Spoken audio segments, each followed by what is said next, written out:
Well, thank you all for coming today. We got a couple people in the back still signing in and just coming in the door. So we're going to give everyone just another minute. There are a couple seats free up near the front. I see one over here by the gentleman in the red Badger shirt and one right here in the very front row, if anyone wants those. Otherwise, we'll get started in just a moment. You ready? Sure. It'll be fun. Let's build some trail community. Okay. What do you think? This is going to bother me. You should probably chuck them into the crowd. Just donate your car.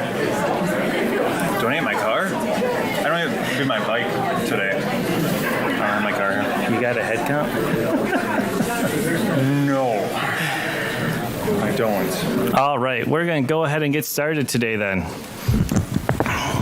I wish this was just a little higher, but we will make it do.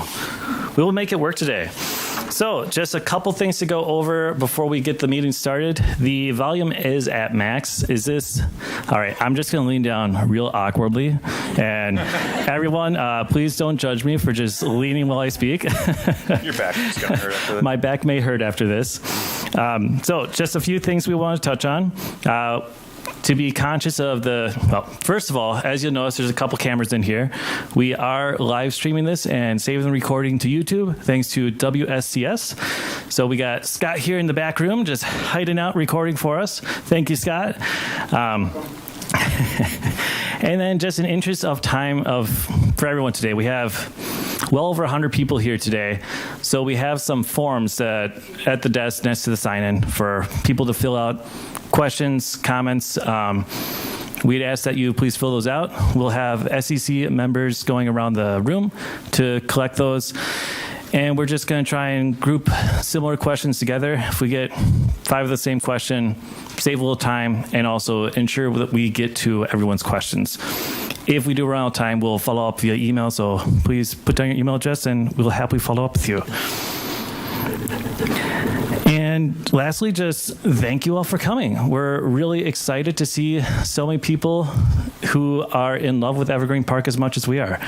You know, we're all Sheboygan County residents. We're all people who love this community, and we're just really excited to see so much of the community coming out to hear about this project and, voice their concerns, support, questions, everything. Oh, and intros. I'm Nathaniel Darling. I'm the president of Sheboygan County Cycling. I've lived here for around 10 years now, moved here for a job, and I just fell in love with Sheboygan. I now got a wife and 2 beautiful sons. And yeah, I just love the community, and it's a big reason why I wanted to get involved. I just wanted to give back to the community that I've fallen in love with. And I'm Judd Bauman. Oh, geez, wow. You gotta talk in there for the cameras. Oh, the cameras. I'm Judd Bauman. I am a board member for Sheboygan County Cycling. I live in Sheboygan. I've been here for 16 years, but I've been in and out of Sheboygan pretty much my whole life. And I love this place, and I love this community. So let's get on with it.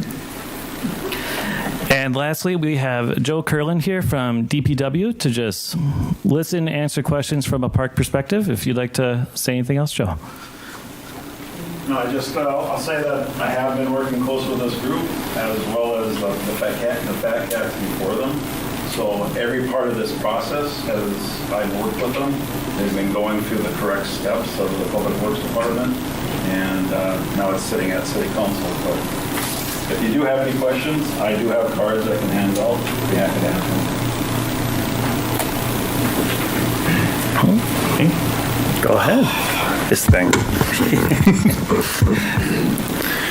Okay, SCC, to get everybody up to speed on who we are and where we fit into this community, we are a 100% volunteer-based nonprofit organization.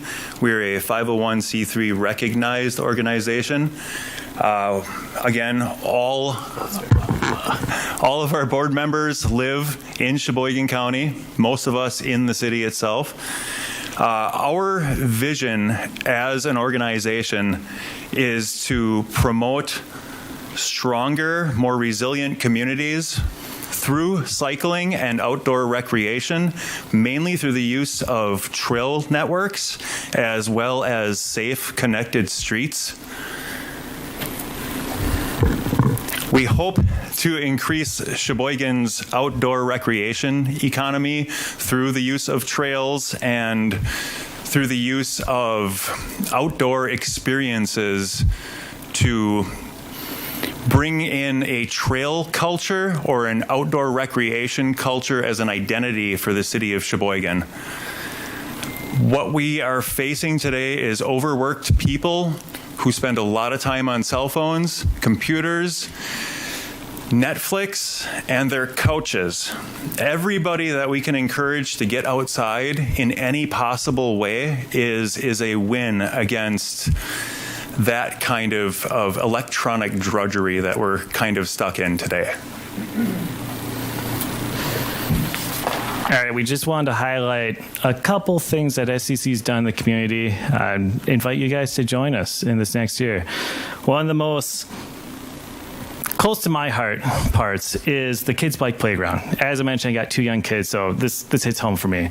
We got some great volunteers putting these pop-up playgrounds on throughout parks within the city, and they're great. You get all these amazing kids showing up, just having a great time. You know, we have loaner bikes thanks to donations from some of the local bike shops that have enabled us to have loaner bikes and helmets and just encourage these kids to try a new activity, try something, gets them outside, away from all the electronics and the hassle of the modern life. So this is a part of the project that we would love to see as a permanent fixture over at Evergreen Park. And just wanted to add to that, you know, as he mentioned, everyone here, we all live, we all work, we're all passionate about Sheboygan. A lot of the people on the board are lifetime Sheboygan County residents. So there's just a lot of passion and desire to see the community grow and thrive and just really make it a great place for the next generation to live.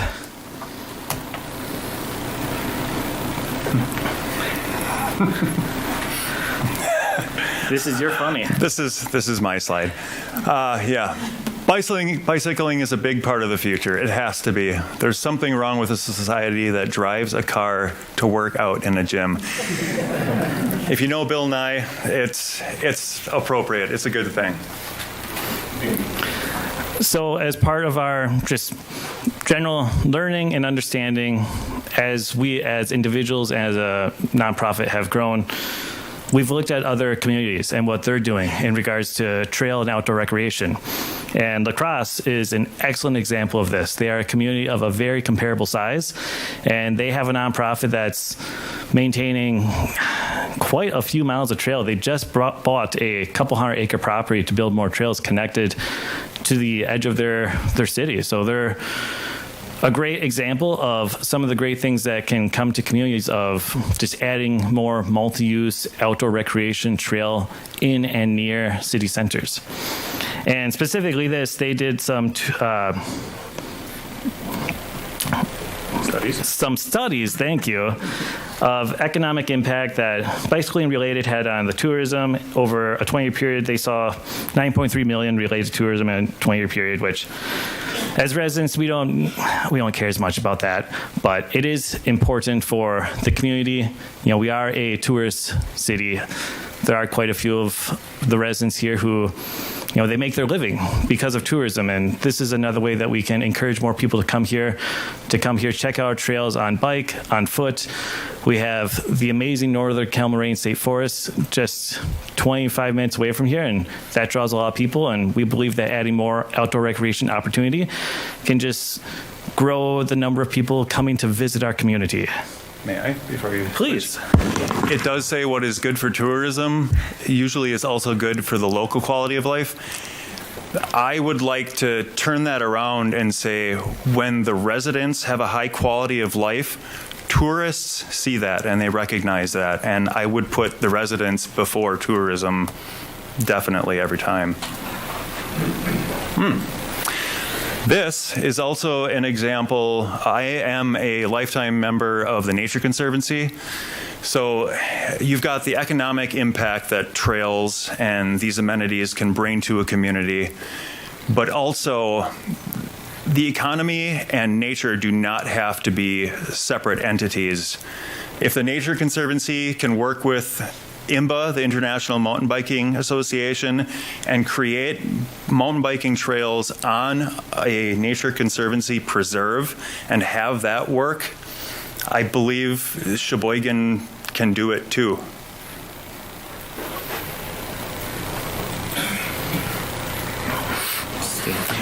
And now we're getting into a little bit of some history, briefly, of Evergreen Park. This is just a 1993 Sheboygan Press article that explains the multitude of changes that have happened over the years. And this is not an exhaustive article by any means, but the sheer number of things that have changed in that park. An archery range.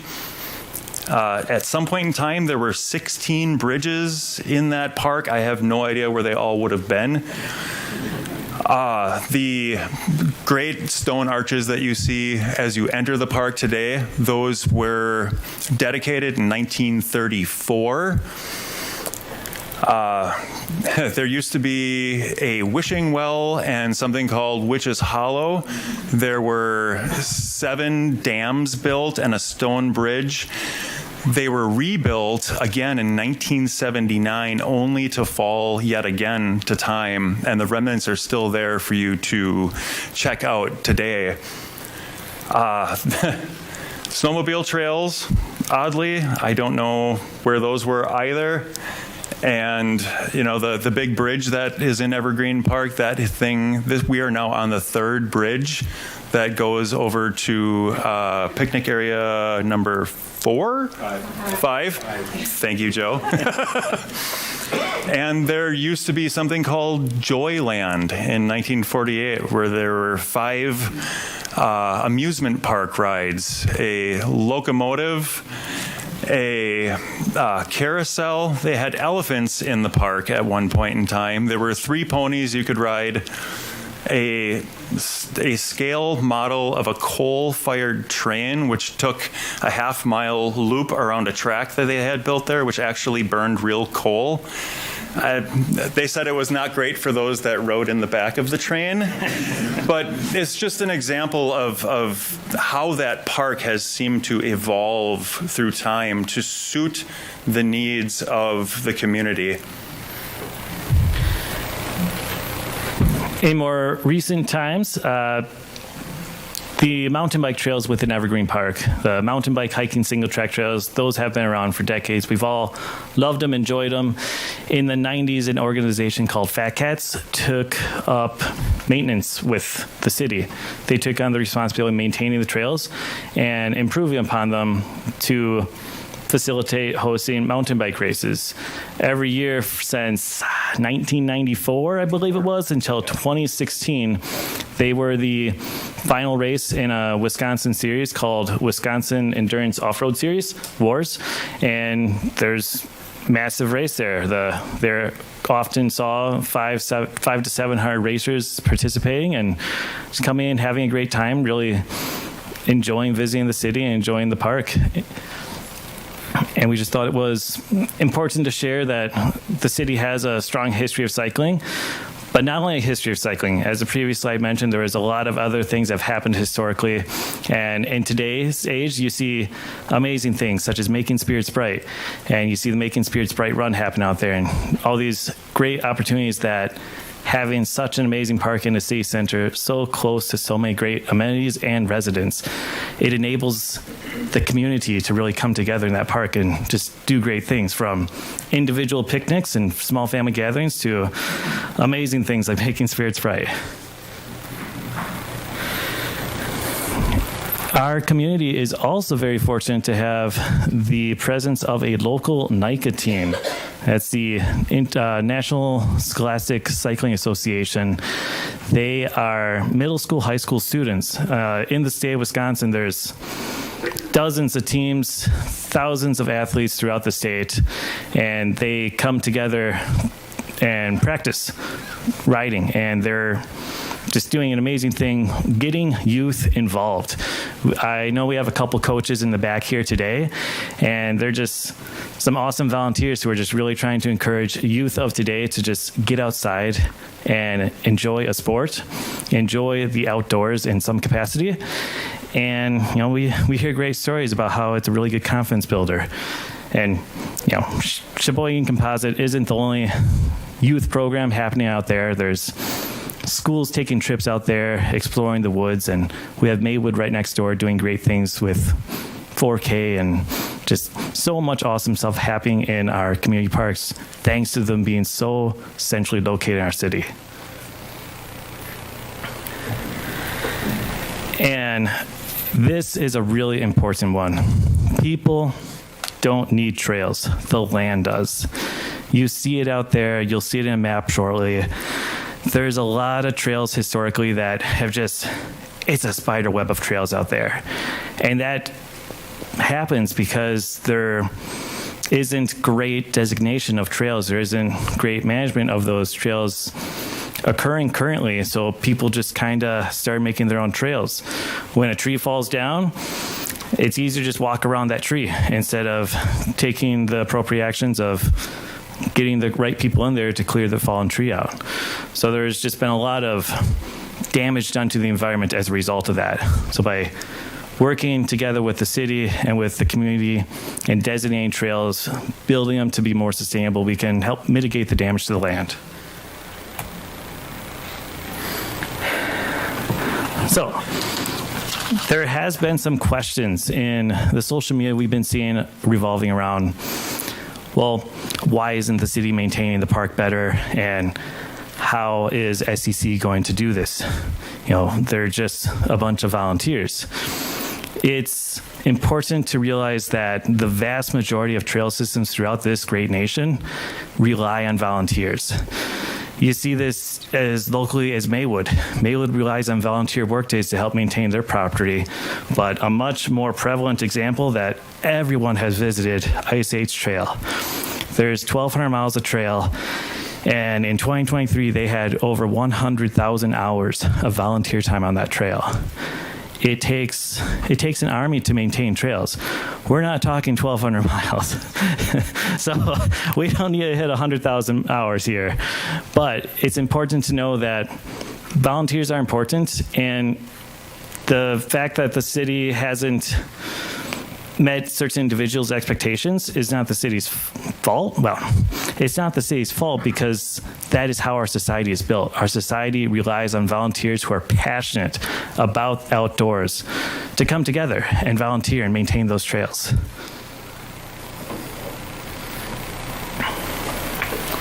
So about SCC and our presence in Evergreen Park, we partnered with the city of Sheboygan as an Adopt a Park sponsor in 2022, I believe it is now.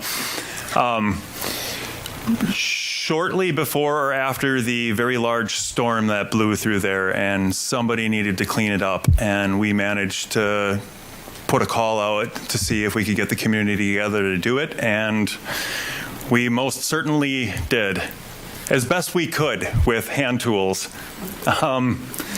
Yeah, that was all those logs you see on the right-hand side. We did manage to move those by hand.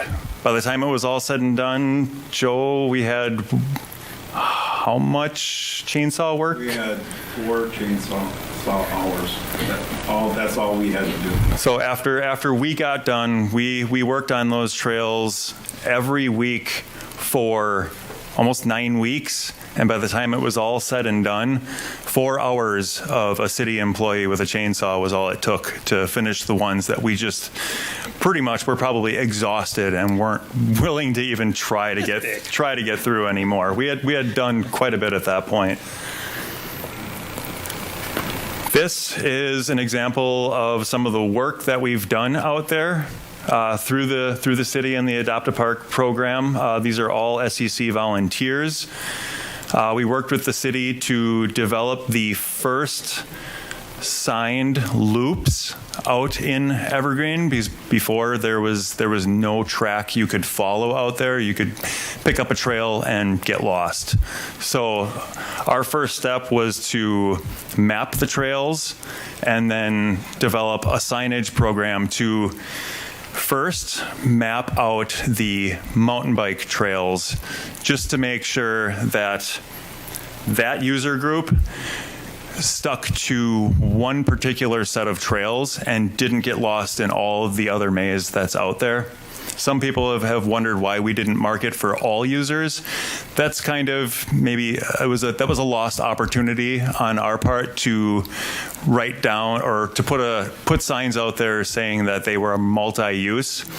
We were taking the advice from the trail assessment that we need to prioritize mapping and signing designated trails, and we did that, but better signage. We were in a tough spot of putting up enough signs, but not too many, and we need more signs out there, and we need signs for different trail uses, but we don't want to over-sign the park to the point where it's just a cluttered mess of all these posts with all these decals.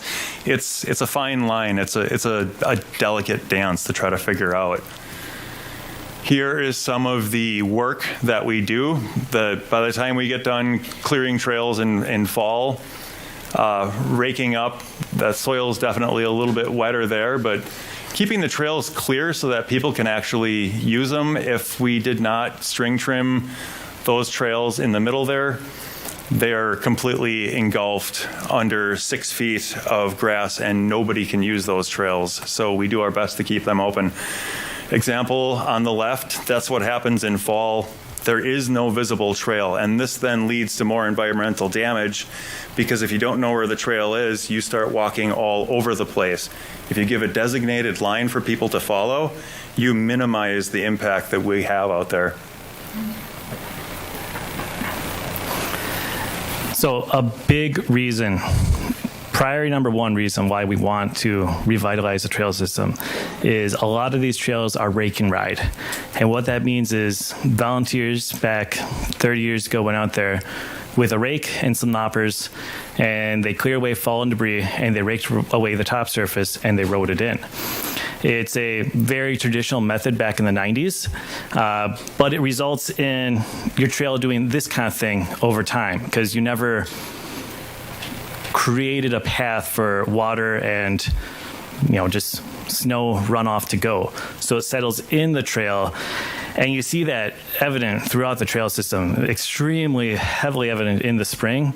I'm sure anyone who's been out there this spring has noticed that there's a lot of damage to the trail from people walking, biking, running, dogs. Deer even are starting to post hole the mud. You'll see pretty good holes from them too, but we can't police them. But what we can do is build a better tread pattern, better path pattern, so that the water has a place to go and it doesn't settle on the trail.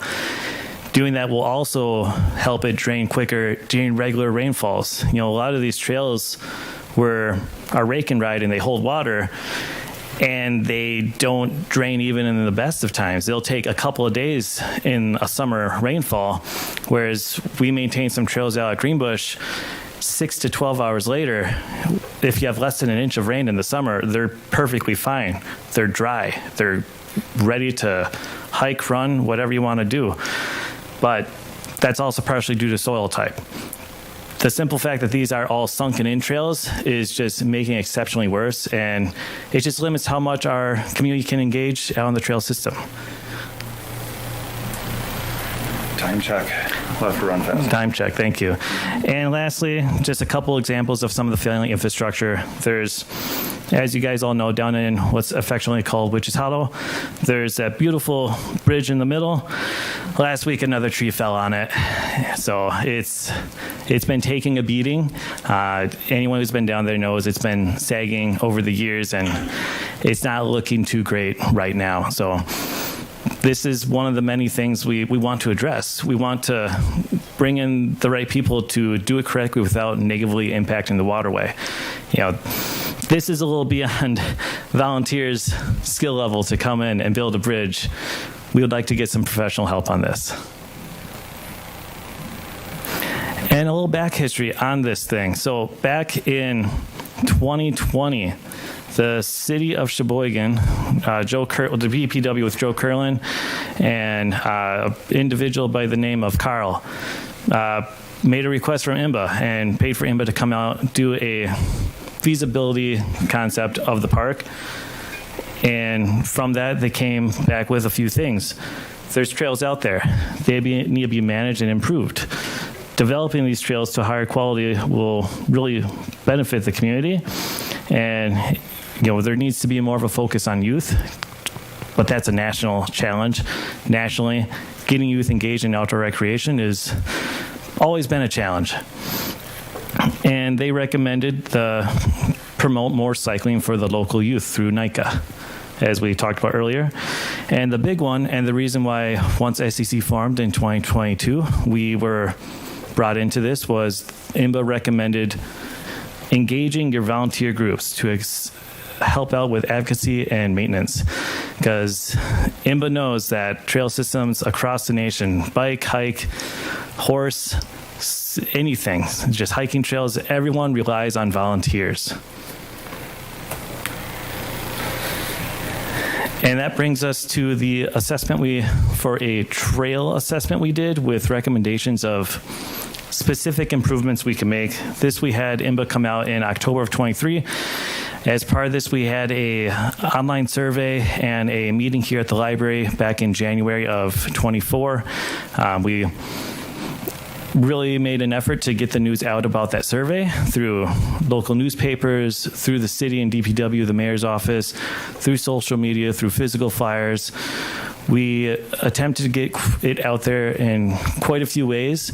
I'm not sure how many people here saw that survey, but for those who didn't, we're really happy you're here. And we'd love your feedback just in general of how do we more effectively get this stuff out to the general population who don't see it. So if anyone has good ideas, email that to us. And with that, we had a bunch of survey results.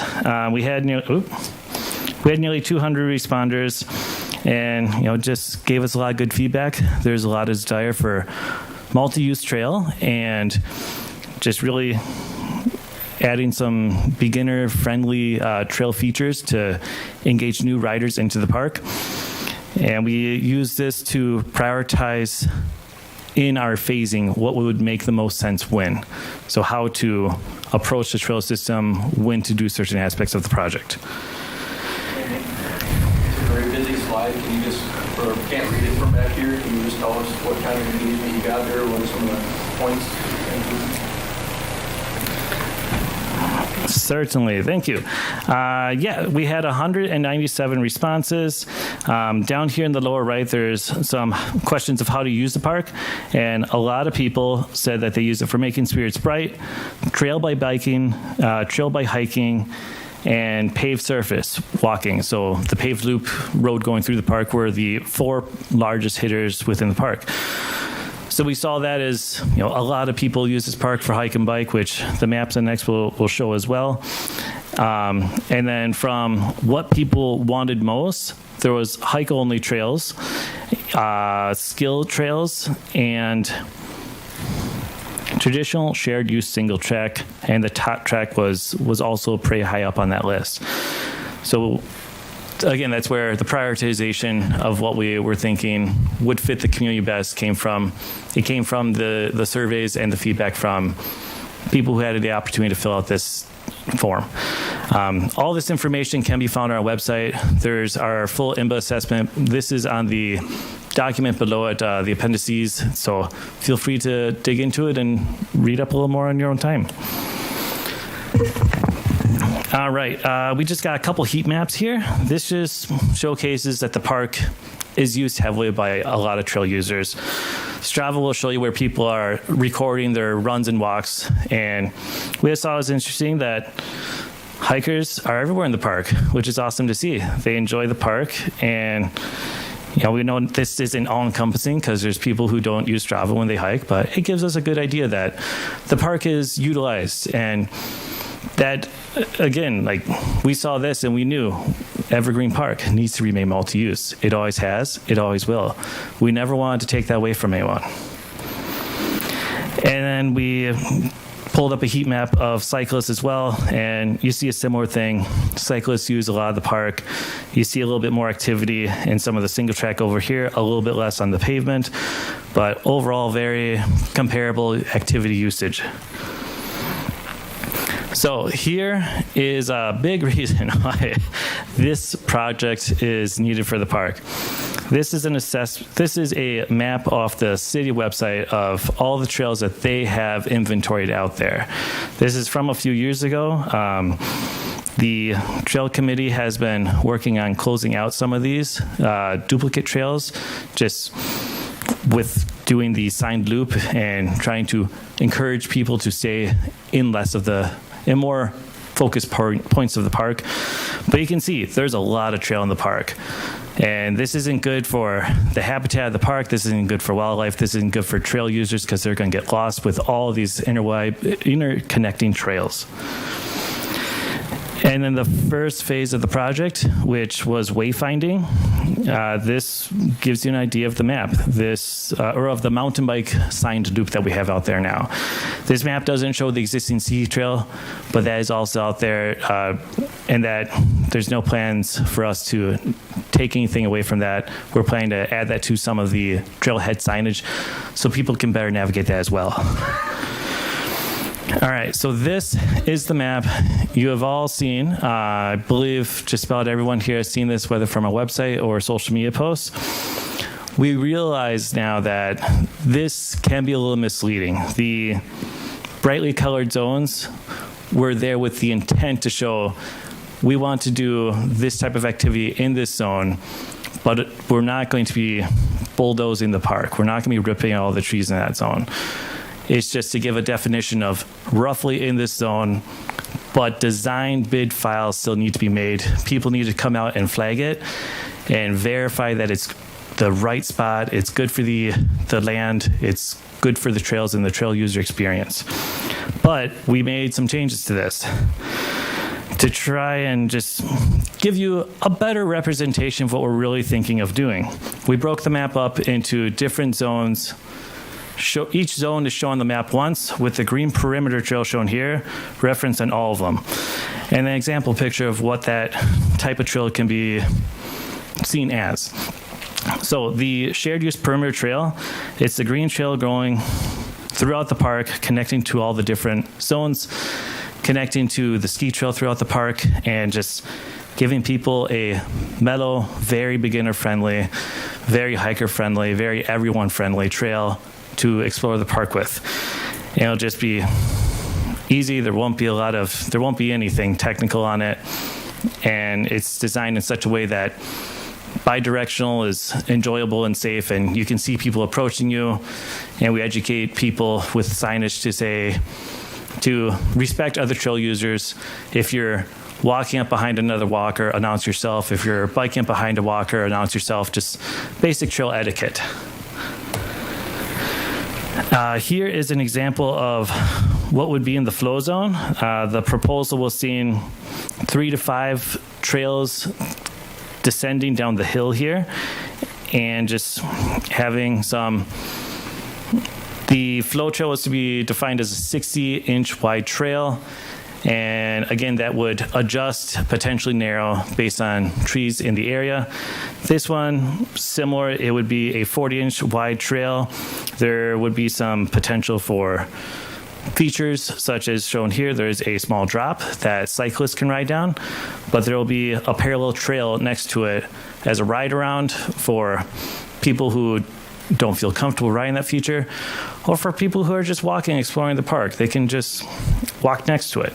They don't have to be on this trail with a bike. You may not be able to see from in the back the examples, just the tiny little lines. Thank you. See in the back, these are just for reference only, but this is an example of what a trail in there would look like. So these 3 little lines, all the trees stay, just a few lines going through that. So that whole zone comprises of just a few lines of trail that's that wide. So that's all that actually would happen in an area of that size. And this, at this stage, is purely a concept plan. It will require professionals coming out to do flagging and verify trail is in a good spot, the trail is designed in a safe way, and that we're not putting a tree smack dab in the middle of a 100-year-old tree, or a trail smack dab in the middle of a 100-year-old tree. We'll move the trail 10 feet to avoid that tree.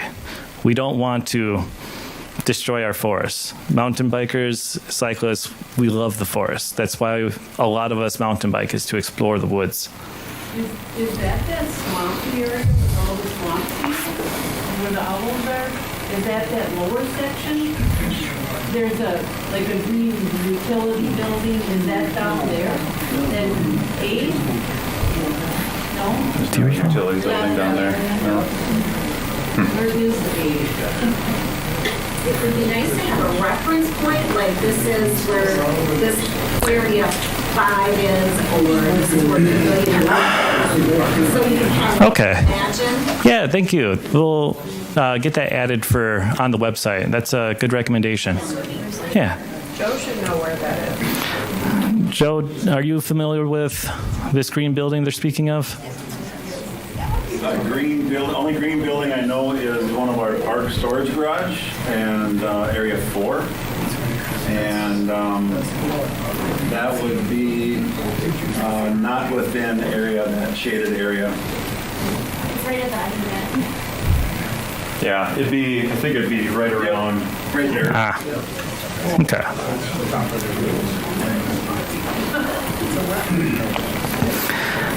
All right, next up we have the pump track. These are growing in popularity across the country. They're a great option for an all-weather opportunity for really anyone on wheels. So the primary example that we've given is cycling, but they're also very popular, as you can see here, with scooters and skateboards, and just youth in general. It's a great opportunity to get them outside and get them engaged and having some fun in a way that you don't have to worry as much about the weather. You can go out after a recent rainfall and still have some fun there without causing environmental damage on the trails. Next up, we have skill zones. There's 2 proposed currently. There's a beginner, intermediate, and then a more advanced one. And these zones would be primarily, there'd be a trail going through them, similar to a traditional shared use trail that's out there currently. With What's the Shaw Park? That area? Shaw Park is right over here. So yeah, it's the woods to the left of the shelter. But yeah, this would just be an optional line to take, and it's a great opportunity for new cyclists, experienced cyclists, and youth to learn skills such as balancing and taking slower in the woods. And, again, other people can have fun on this too. I've seen, kids just having fun on these before. They just walk them, balance beams, and have a great time.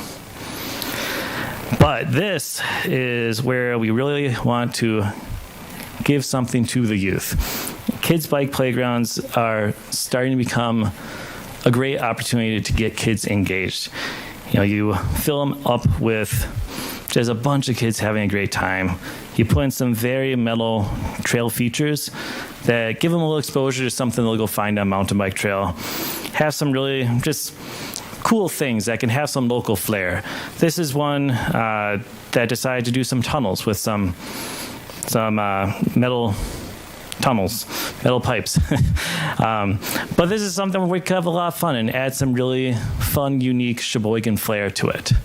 Now, where will that one be? This would be near Shaw Playground. Isn't that a kind of a wet area there?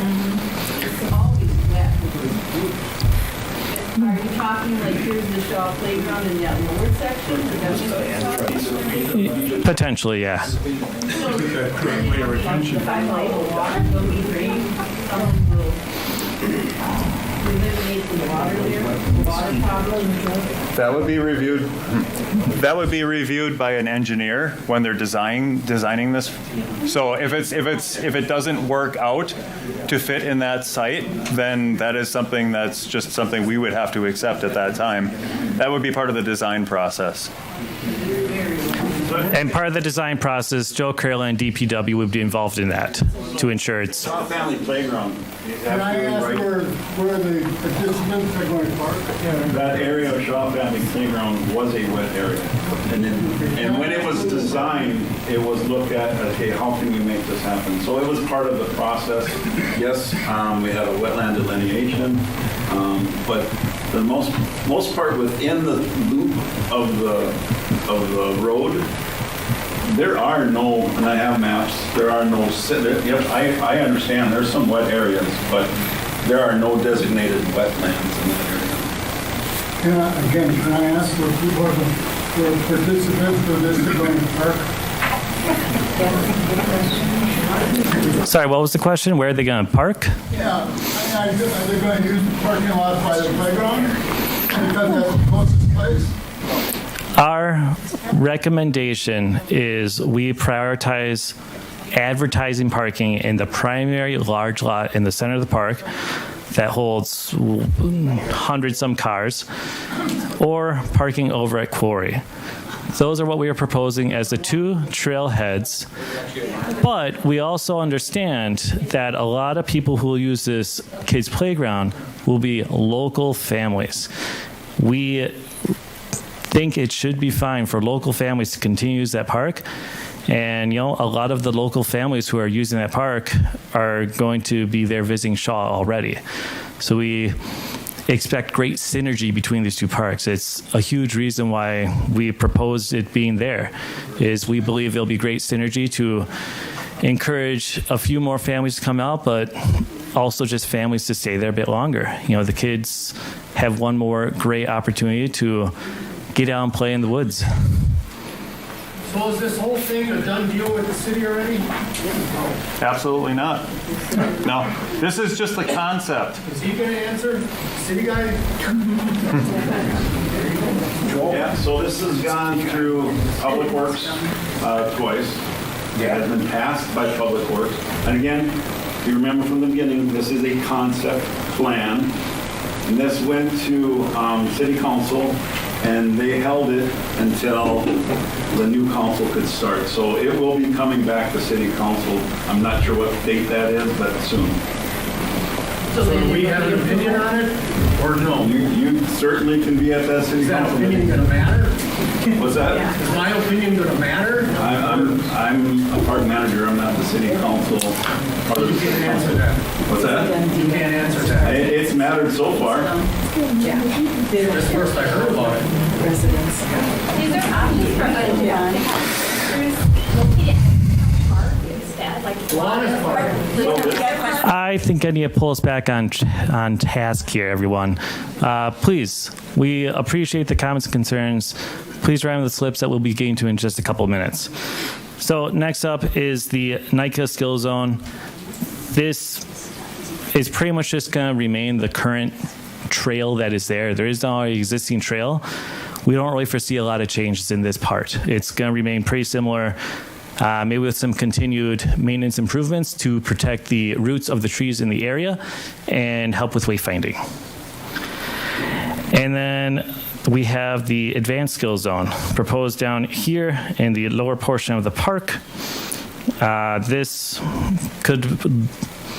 It would need to go through design bid process and go back through approval processes within the city, but it would likely look like, technical features in the way of drops or jumps for cyclists with connectivity for hikers still in that area. So ensuring that hikers aren't being restricted in access through that area to other parts of the park, but giving something that would be more focused on cycling. And then lastly, this one is probably of most interest to a lot of you. This is around the bridge in Wichita. That bridge is a key part of this project is repairing that bridge, a key part of this zone rather, but it includes rebuilding a lot of the trail in that area to better use the landscape and stay out of some of the wet spots. There are a couple wet spots in there that we'd like to pull the trail out of and not be riding through a mud puddle that's just hurting the environment. And in addition, there'd be a hiker-only trail for connectivity through here to ensure that people hiking the ski trail can have, a path through here where they don't need to worry about a cyclist coming up behind them, and they can just have a nice, relaxing walk through the center of this zone. I need a break.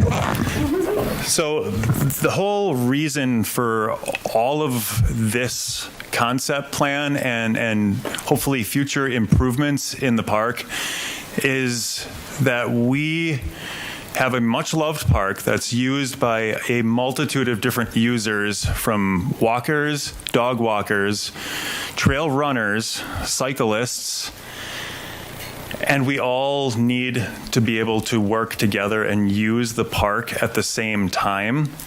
In order to do that, this plan works on revamping what we have so that way we can occupy the same space with less conflict.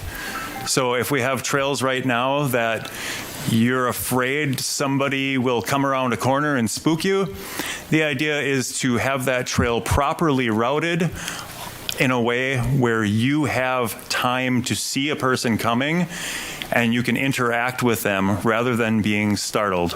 Everybody deserves to have a wonderful time in the woods, not a time that they regretted later. Everybody wants a good time for everybody else, and that is what this whole plan is aimed to achieve.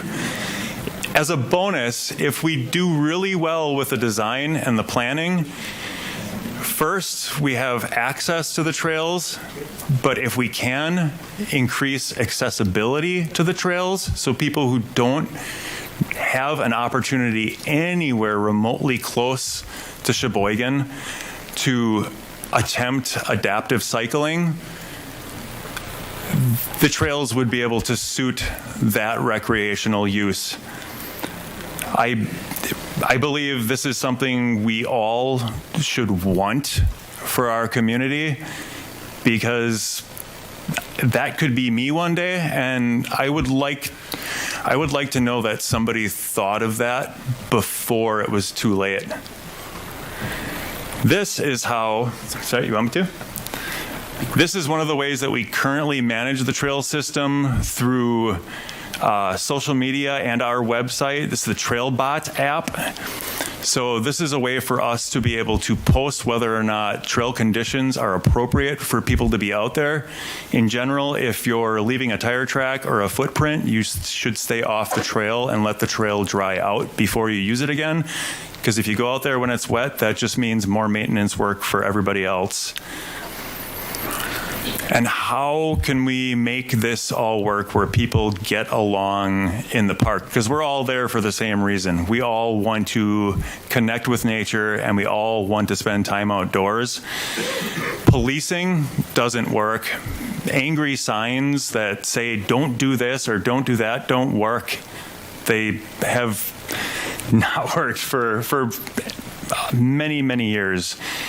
There is an organization called Trail Partners that I just discovered at the International Trail Summit last week.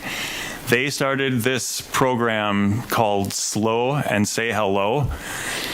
It is a way to, instead of yelling at somebody on your left or behind you, you make sure if you see somebody, you slow your speed and you try to engage the person as you're passing, so that way everybody is comfortable on the trail together and nobody feels like they've been forced out or end up just having a bad experience on the trail.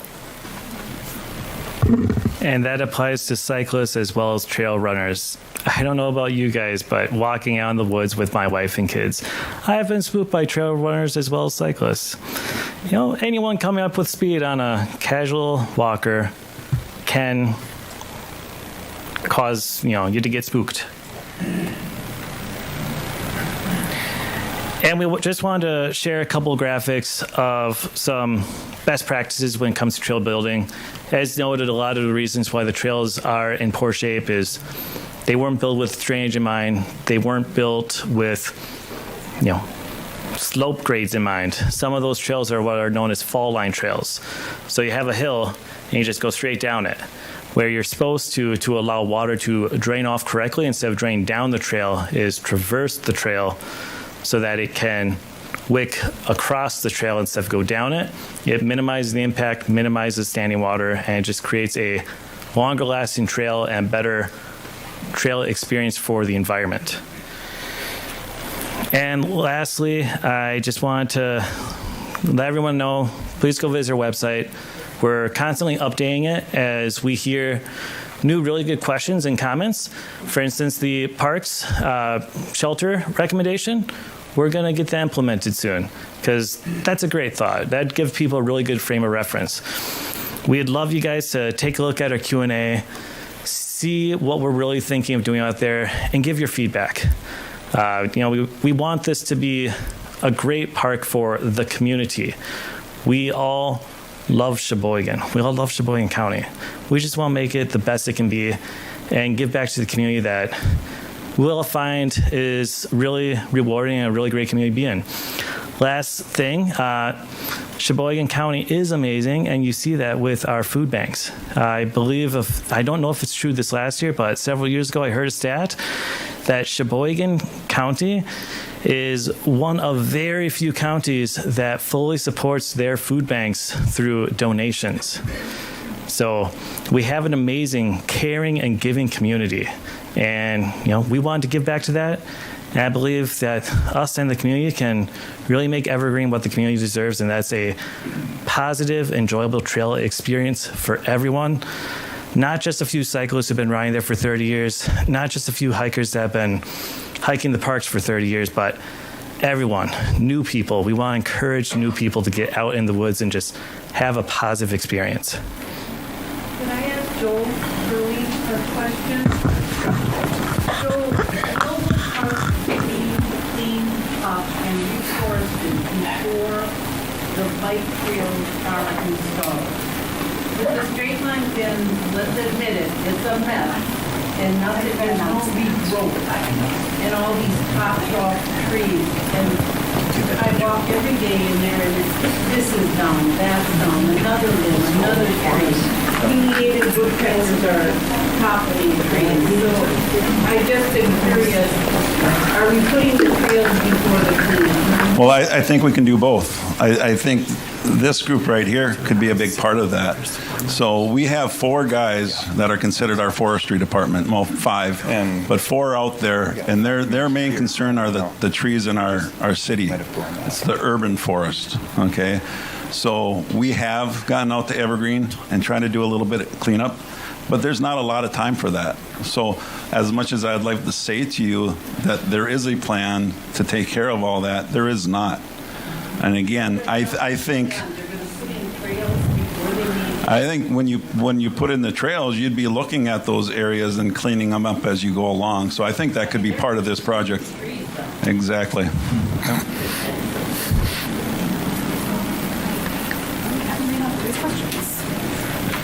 have another question, please. I read about Slinger having a mountain bike trail near Little Switzerland, and they stop because of liability. So if someone is on this trail, they get injured, they get paralyzed, they come after the city to sue. How would you respond to that, please? Yeah, so the term... There's a statute of liability limitations for the state of Wisconsin, if that's what you're thinking. Right. Yep. So it'd be just like anything that happens in our parks. If any incident, we are covered under it, and I'm just missing the term. Recreational Recreational immunity. Recreational immunity. So you're not responsible for him? Correct. Yep. Do you want to say that? There's recreational immunity for the state that's been around, I believe, since the 60s.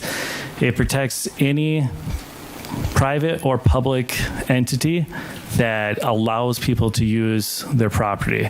In this case, trails.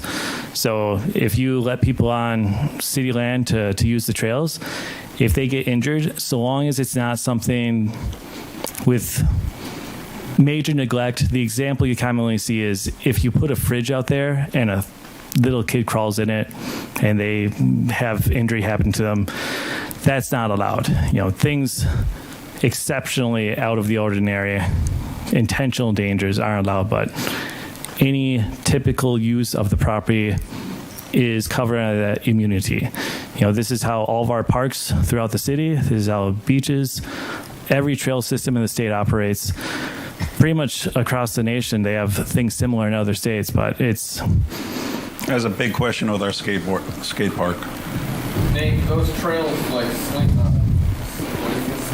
Slinger, those were jump lines. Yes, those were jump lines. Those were large jump trails. The reason they shut down is their insurance increased substantially. They are a private property. They were running those trails for profit, so they were required to have substantial insurance to protect themselves, and they were requiring, just additional due diligence due to the nature of the jumps. You were talking trails with 10 to 20 foot gaps. So people go off of a wooden feature and land on another feature 20 feet away. We're not proposing that. There's absolutely no way we're going to put a giant jump trail in the middle of the city of Sheboygan. We want this to be something to engage new users into the park, new hikers, new bikers, new youth. We want to get more people outside, not fixate on the 0.001% who have a great time doing big jumps. That's fine and dandy. It's not for me. I'm sure someone else out there would love to do it, but not for me. That area of woods that is by Shaw Park, and you want to put, I think, skills in there or something, could you eliminate that or put that someplace else? Clean that woods up, get some grass in there, some nice shade trees, picnic tables, some grills, because people go to Shaw Park and they look at this park and they don't think there's a park beyond the Shaw. So if you would make it an invitation to people. There's no shade at Shaw Park. There's nothing the kids want to eat and there's no, it's just, you're the numbers that you're taking park with all these little things. Okay. I appreciate the input. I have a few physical slips, so I'm going to prioritize these real quick.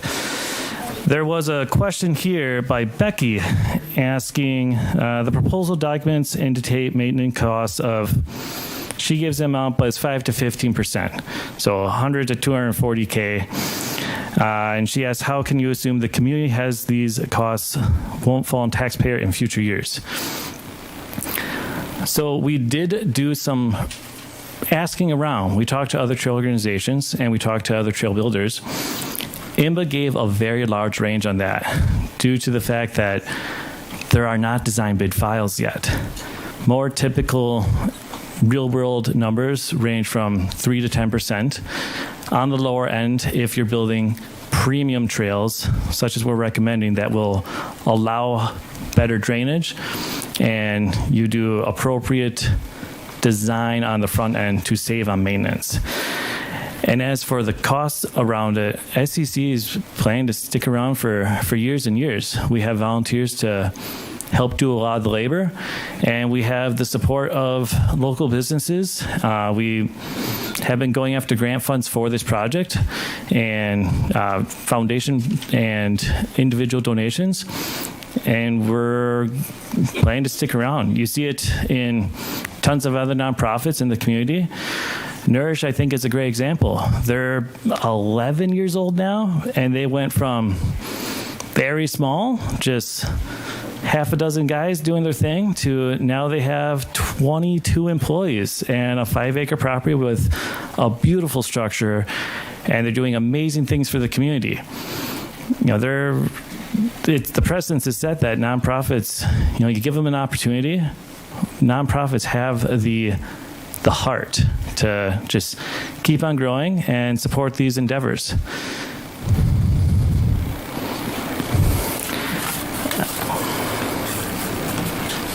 Next was, is there an alternative for bike features instead of Evergreen?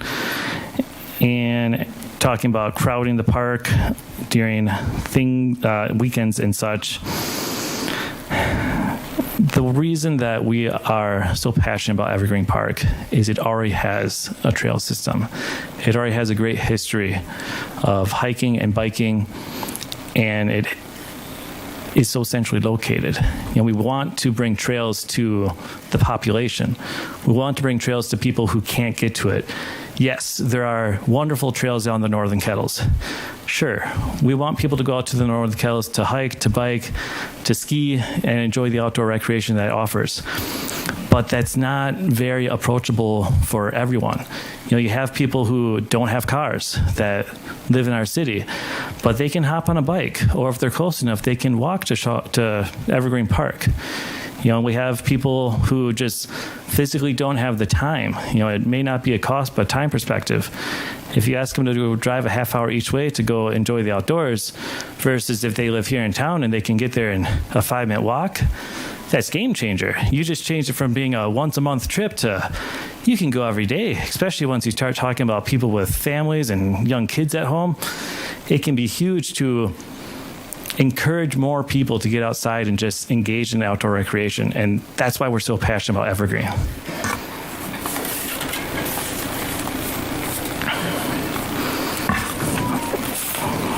Oh, and sorry, that was from Wendy. And from Peter, he said, I appreciate your thought into this. I frequently go to West Bend and Greenbush to experience mountain bike in a mellow environment. Here in Sheboygan, I find the trails much more flowy and appreciate the signs. Oh, thank you. Thank you, Peter. We appreciate that you got out there and saw the Phase 1 signage and appreciate that you are enjoying that. You have some more. Do you want to take these or you want me? Sure. Go for it. Okay. Mary has 4 different questions here. One of them is, how many members do you have? That's a really tough question to answer. We have a membership program. If people want to support the organization financially, they are welcome to do so. However, it is no requirement for people to be part of SCC to be a paying member. So, we could total all of the people that we've had communication with. Again, that's a very hard thing to do. A lot of people enjoy being a part of a cycling community, and they've joined with us to get information, to go on rides with us, to help with trail cleanups. And they come to our events, and they may not be a member, but they will support us by buying raffle tickets at events or any number of things to support us financially or with their time. Can't you give just an idea of approximately how many people are involved? Yeah, Okay. Well, See, that's what we have don't blow it off. We have a couple of social media sites, each one of them over 1,000 on one and 800 or something on another. As he noted, we have great reach. We have a lot of people involved in various capacities, but dues paying members, individuals who truly believe in our mission enough to support us financially on an annual basis, we have around 70. We have 70 or so people that really believe in what we're doing and just are really excited by the opportunities that SCC brings. What is the fee for maybe other people here want to join and see what that? Yeah, certainly. It starts at $50, and if you want to donate higher, we got higher tiers. The benefits don't really change with different tiers, but it just really is a great way to give back to your trail system. All the funds stay locally. We're investing them in the local trails and cycling advocacy, kids' bike playgrounds, things of that nature. And members also get discounts at some of our local bike shops and local businesses. Annual, once a year. We got all the local businesses that support us on our website. I believe it's 4 or 5 that give a promotion to us, including Track Sheboygan gives us 10% off on bikes to all of our members. And yeah, it's been amazing to see the community support for what we're trying to do to promote more people to get outside. I will just go through a couple of the other questions that were on that same card. Well, maybe I don't need to. Why is there not a zone for the physically disabled? Well, we hope that there will be approachable zones for the physically disabled. That all depends on how the design process goes, financially, how it fits into the topography of the park. It has to work with the environment that we have. So if it works out really well, which I don't see why it wouldn't, it will have a physically different area for people to ride, ideally. And Mary also asked about proposed costs. You can find that on our website. The zones were, I believe, $400 for phase 2 and $600 for phase 3 and phase 4. And Mary, I like your question about will you use water permeable asphalt? I don't know. That's something we will definitely ask in the design bid process for the pump track. It's not something that I'm honestly familiar with enough to even say if that's a viable option in Wisconsin, but we will definitely keep that in mind and ask that question. That we kind of answered before with the shop playground and the wet area. Oh, that's really long. You keep reading that. I'll answer this one. All right. There's a question of from Julie of why is an independent comprehensive site plan not a first step in this process? Joe, I believe we talked about this once before. Would you care to comment on this? Can you repeat that? Why is an independent comprehensive site plan not a first step in this process?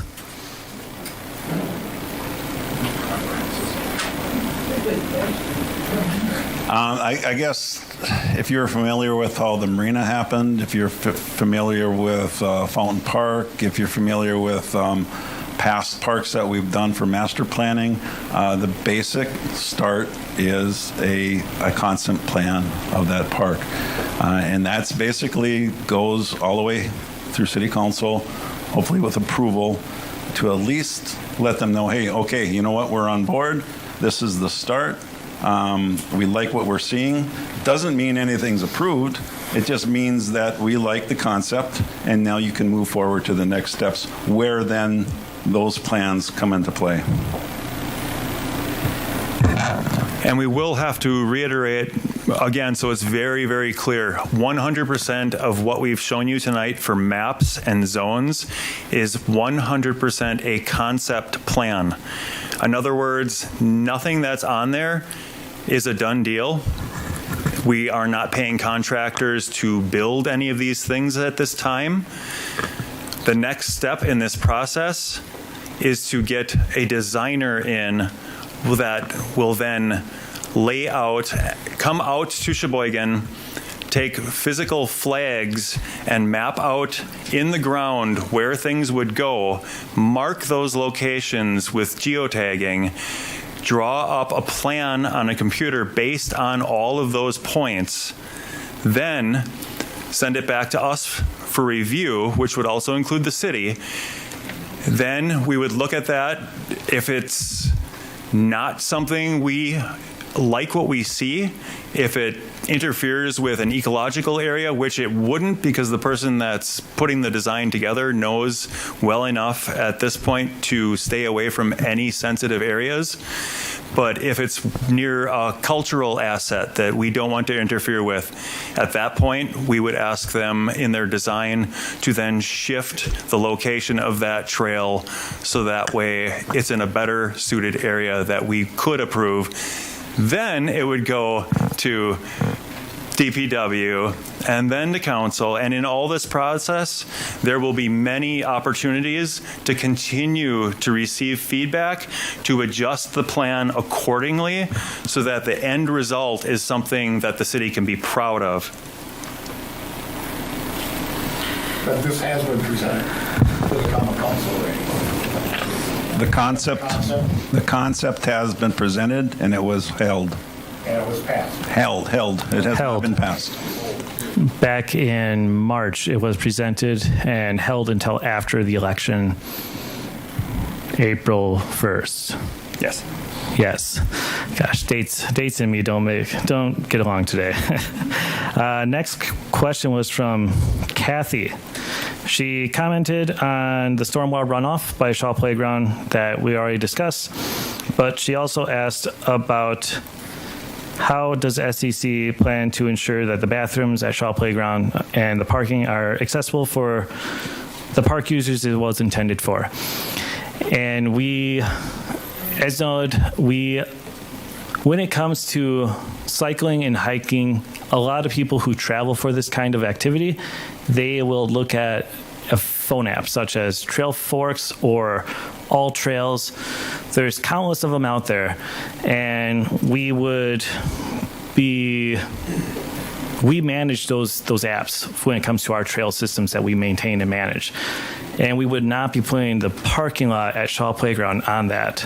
So we would mitigate non-locals from knowing that that's an option. Basically, when you look at these maps right now, it doesn't show a P for parking down there. We're not going to tell people that's parking. So by discouraging people from going there, we should limit the number of people visiting Shaw to access the trails. You're going to have locals living in these neighborhoods down here who are biking in to visit, and they'll just come through that area. And of course, you're going to have families who are coming for Shaw Playground in the community who are also coming for the bike playground, because they are two great amenities that we believe will be very cohesive and work very well together. Please.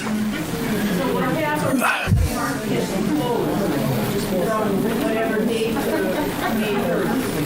there are people that are parked in because the bikes were in there and the cars are closed.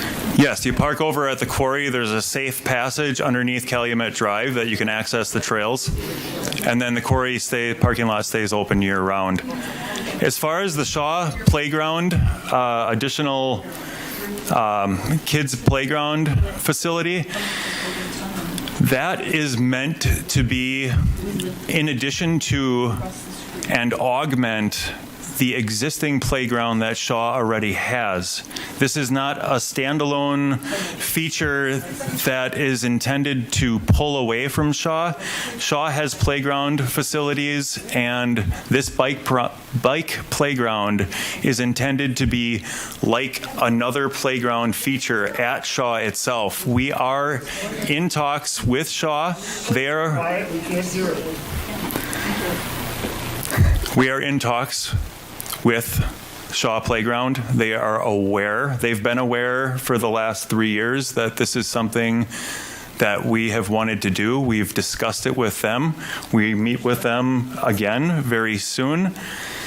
We work to collaborate with all of the people that are involved that we can reach out to, all those that reach out to us. The idea is to collaborate and partner with all of the different trail users and anybody who has a stake in the park. We communicate with the Rotary and Making Spirits Bright to make sure that any activities, even in the maintenance of the park, we always let them know, and they let us know if there's any sensitive areas that we should be aware of while we're in there working. We try our very best to be good neighbors and the best stewards that we possibly can. That won't be near Calumet. It'll be away from Calumet. Correct. It will be away from Calumet. I have it on the map here. It shows in the map the circle for D to just give you a frame of reference without covering the proposed zone. So this gray blob is the proposed, somewhere in there, the proposed zone for the bike playground. So those trees won't be removed? No trees will be removed, and the trees will be a buffer from Calumet Drive. Essentially, it's a very protected area, given the fact that Shaw is right at a T, or at a triangle-shaped intersection. We are running a bit over time here, so I have two more things to say. The first is, please grab a slip and write down an additional question, comment, concern, and your email address, and we will happily get back to you. Or come next week. That one should be a bit quieter since it's earlier in the evening. That one's at 3:30, same room, same place, next Wednesday, the 30th at 3:30. And with that said, we could take one or two more questions before everyone heads out. So if anyone else has anything they'd like to ask. You put a lot of emphasis on improving the existing trails, repairing them, putting up signage and everything and all that. That sounds great. I think most people are in favor of that. And let's also acknowledge that one of the reasons those trails are in disrepair is because of all of the bike races that have been held over the years. Every year they cut a new route through the park. They didn't use the previous year's route, and those were never properly repaired. But at any rate, that's good. That's one part of this plan. The other part of the plan that I see as being separate from that is the building of these 7 bicycle skill zones that are intended to attract more people into the park. So by building these skill zones and attracting more people into the park, how does that work with maintaining and improving the existing trails? To me, that seems like two contradictory ways of maintaining the existing trails.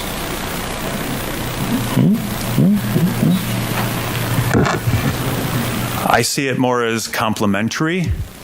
The existing trails will always need maintenance.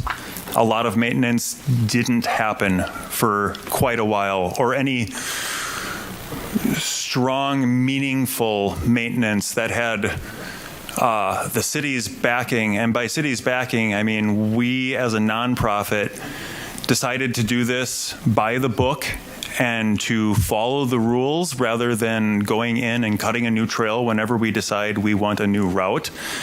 So the maintenance of those trails will definitely decrease through better trail building. If you build a sustainable trail, it's going to require a lot less maintenance. What's out there right now is extremely difficult to maintain because of things like fall lines or running through wet areas. When those are rerouted and properly pitched and sloped and put in areas where they are more appropriate in the landscape that they're in, the maintenance cost will go down. As far as all the little skills features, ideally, yes, we will see an increased usership of the park. More people will get outside, more people will be outdoors using the park. Will park use increase? We hope so. We really hope that more people choose to go outside instead of sitting on their couch. So where's all this money coming from? You're talking about building all these trails and then maintaining in the future. Who's maintaining this? Who's paying for this? Seeing that the city can't even employ public works people to maintain the park right now. Who's paying for all of this? One of the reasons we stepped up as an organization to take care of that park is because we were passionate about it, and we knew that we could muster volunteer support to take some ownership of their local park. How we maintain it now is through donations. How we will pay for all of this, our first method of approach for that is we are seeking private monies to pay for all of it. We don't want... What do you have now? About 200 grand. How much is this going to cost right now? Phase 1's 400 grand. We have about 200 grand currently fundraised for this project, committed or in hand. So we have... A lot of I should talk about this. Talk.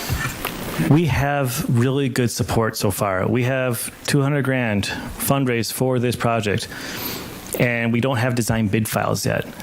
So we have a lot of people who believe in this and are supporting it. They are supporting us now with the expectation that we're going to get those design bid files in the near future, and then that will enable us to fundraise additional funds because more people will see the great value this brings to the community and will support it. So we're feeling pretty confident about this, and this is how trails all across the country operate. Pretty much the majority of trails in this nation are built through private funds, grant funds. There's typically some private funding going into making trails happen. A great example is Windman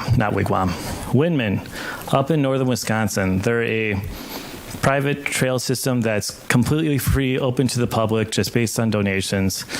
They've built 20 miles of bike and hike trails and another, 15 or so of ski trail out there in the last decade. And it was all through private donations. It was a family who owned the land that decided, we want to make this happen, and they put in an initial chunk of funds as a seed starting point, and it grew from there. They've been gaining the support of local businesses. They now have countless businesses sponsoring them and just really wanting to see the community grow and the trail system grow. You see this in Hayward, you see this in Marquette, you see this in La Crosse, as we mentioned earlier. All these nonprofits maintaining trail systems in cooperation with landowners, all of them are through nonprofits that are fundraising. They're getting foundation funds, individual donations. They meet with local families who have a vested interest, like the business owners of large companies in the area. The cheese companies are a good example. They support great things in the community, such as, amphitheaters and such in the local schools.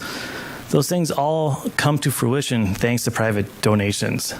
And it's the nature of it, and it's something that we have a fundraising committee who's taking that on and going after those funds. And we got a great team working on this, and we strongly believe that we'll be good to go and we'll fundraise the funds.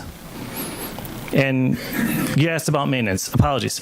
Yes, from a maintenance stance, we have an annual operating budget currently, and that enables us to maintain our current trail systems and put on our events and just do all sorts of great things, hire professionals to help us do various things related to things like this trail project. And we'll continue to have those operating funds coming in through local companies supporting us, individuals who are members of us, they help support that as well. So yeah, it's just community driven. That's really all it is. We're a nonprofit that's supported and ran by the community. Thank you. Of course. Just a quick comment. I do want to thank you for showing up at the Marina Parks and Forestry Commission meeting last November, going through all of these plans before the Marina Parks and Forestry Commission so that some citizen representatives did have an opportunity to hear a lot of what you're doing. We appreciate the detail that you've put together and the fact that you've been very responsive to the citizen comments and concerns, including some of the comments that were raised at that meeting to protect Maywood and stay away from Maywood and work within some of the limitations. Again, we appreciate your partnership with the city to bring in dollars and improvements to our parks. And lastly, I personally appreciate how willing you've been to come to a forum like this and the one next week, listen to people's concern and be willing to address them. So thank you. Thank you.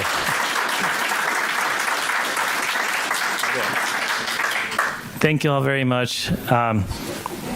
And on that note, please, seriously, fill out a form so that we can capture anyone who didn't have a chance to speak, capture your guys' thoughts, questions, comments. I do see one gentleman in the back raise their hand. If you have a question, we'll take that as the last one.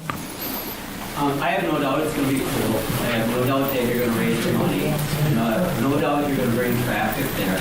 So what does it do when you're improving the trails and making them flow better for actual speed and traffic? You know what I mean? I mean, right now it's minimal. I can just comment and make it more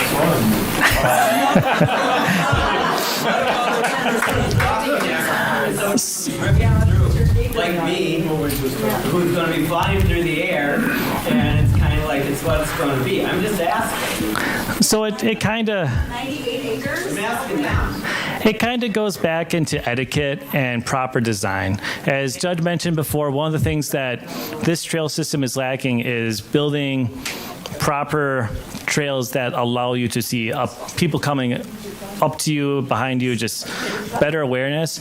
But the biggest part is etiquette. You know, this is a key in massive trail systems across the country. You go to places out west that have trails like embedded in their backyard in the neighborhood. You visit some of the mountain cities of Colorado, you'll see it. But they get along great. You know, cyclists are respectful of hikers. Hikers are respectful of cyclists. And people, as that slide said, Slow down and say hello. Slow down and say hello. It applies to everyone. And, you know, it's life in general. We rely on people to have good etiquette to everyone else around them. It's how everything in society does well. Everything in civilized society does well.